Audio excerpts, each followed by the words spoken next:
Phone കാണുന്നത് stress relief ചെയ്യുന്ന ഒരു സംഭവമാണ്. ഒരു കാര്യം നമ്മൾ ചിന്തിച്ച് കൂട്ടി നശിപ്പിച്ച് വെച്ചുകൊണ്ടിരിക്കുമ്പോഴത്തേക്കും ഇങ്ങനത്തെ ഫോണൊക്കെ കാണുമ്പോഴത്തേക്കും അതിൽ നിന്നൊരു ഡിസ്ട്രാക്ഷൻ, ബ്രെയിനിൽ ഡോപ്പമിൻ പോലുള്ള ഹാപ്പി ഹോർമോൺസ് വരികയും നമുക്ക് ഒരുപാട് ഹാപ്പിനെസ്, സ്ട്രെസ് റിലീഫ് ഒക്കെ കിട്ടുകയൊക്കെ ചെയ്യും.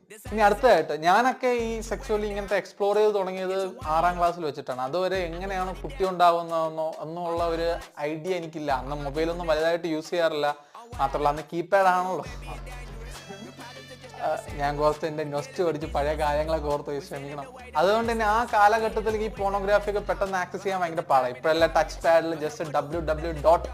സൈറ്റിന്റെ പേര് ഞാൻ പറയുന്നില്ല, ഇങ്ങനെയൊക്കെ സെർച്ച് ചെയ്യുമ്പോഴത്തേക്ക് നമുക്ക് കിട്ടുന്നത്. സോ എന്താണ് സെക്സ് എന്നും, എന്താണ് മെയിൽ ബോഡി, എന്താണ് ഫീമെയിൽ ബോഡി, അതേപോലെ തന്നെ എന്തൊക്കെ ടൈപ്പിലെ എന്തൊക്കെ ടൈപ്പ് സെക്സ്വൽ പ്രാക്ടീസസ് ഉണ്ട്, അങ്ങനെ സെക്സ്വലി എക്സ്പ്ലോറേഷൻ ചെയ്യാനായിട്ട് പോണോഗ്രാഫി യൂസ് ചെയ്യുന്നത് നല്ലതാണ്. ഈ അടുത്ത് പുറത്തുവിട്ട ഒരു സ്റ്റഡി അനുസരിച്ച് കപ്പിൾസ് ഒക്കെ ഒരുമിച്ചിരുന്ന്